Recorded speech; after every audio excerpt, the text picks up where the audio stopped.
So I just want to respond to this comment here from the NBA Finals video. This guy Peter, the last goddess. Oh my gosh.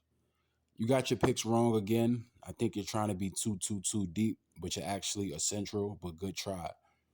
Well, if you looked at the first two videos, you will understand why I made this video and you will put in proper context that these are just scenarios that's being laid out based off of possibilities. There's a reason why it's a question mark in the title. There's a reason why I say stuff like I could be wrong because I make other videos based off of possibilities. Just when it comes to what we could see in an NBA Finals matchup.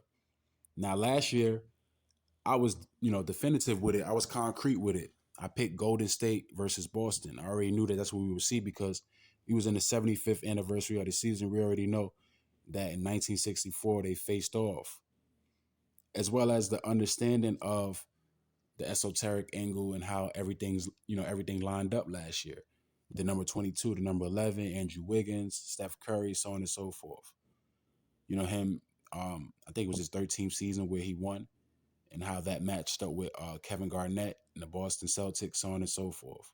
So that's why I already knew that that's what we would see, as well as, just the play, because you can't count that out. It's not just about the esoteric element, which we already know, like not being an absolutist with that. I already understand how to put things in proper context. This is why I lay out scenarios. This is why you see question marks in the title of the video to let the person know that I'm not making a definitive pick. Even though I may sound convincing in the video, it's just based off of what I'm seeing over the course of the NBA playoffs, as well as, just that momentary, me being fooled momentarily, I guess, because I was wrong in regards to the Philly pick, but it wasn't a concrete pick, is what I'm trying to say.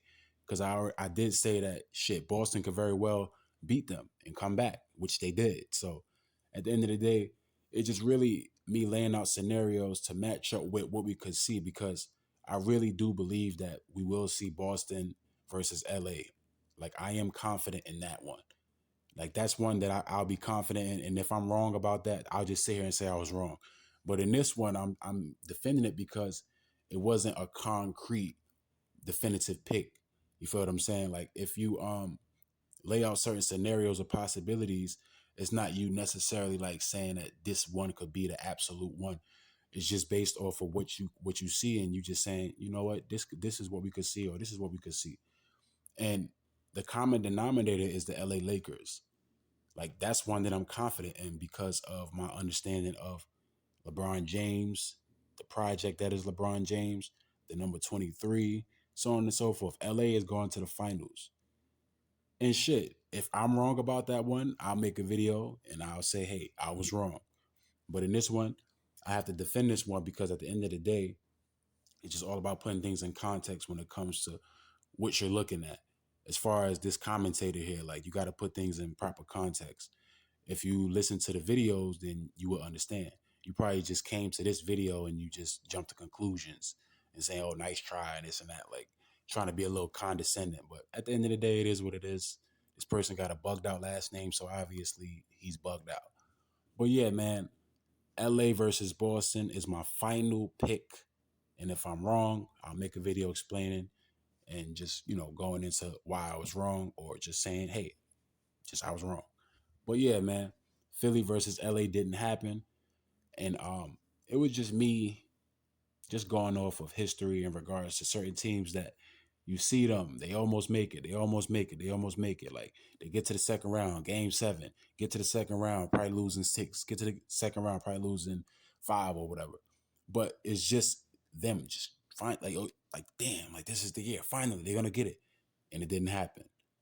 Like, I thought that this would be the year that it would happen, just based off of Joel winning the MVP, me seeing game 1 from Harden. I'm just like, yo, they got the recipe. And in game 7, they choked. It didn't happen. And it's just crazy because I actually thought that Joel Embiid could make up for, James Harden choking. Like, even before the game, like, I thought that If James Harden choke, I feel like Joel Embiid is gonna have like a 50-point game or something like that. He's gonna make up for James Harden choking, and he couldn't even come through. So that was an element there. That was a factor there, and shame on me because I should have been aware of that. Like I'm like, damn, they fooled me. 76ers is still being 76ers, man. Just like, they had this little thing of the Clippers clipping, 76ers still going 76, I guess. But yeah, man, speaking of number 6, the number 18 is prominent because of the number 6, because of 666. We already know Bill Russell and the number 6, how that was prominent this year with the NBA jerseys and whatnot. Boston Celtics have 2 sixes on their court and they wear the 6 on their jersey. So that's 666. They most likely beat the LA Lakers. Shit. Might be Boston winning the NBA championship this year just because of the esoteric angle, as well as obviously what we see on the court, because we can't take nothing away from what they do, but you have to factor in the esoteric angle because it's always there. So it's not necessarily about being too deep. It's just about laying out what possibility we could see based off of how it connects with the esoteric angle. Even with the Nuggets going against the Celtics, where you have many different elements of that as well.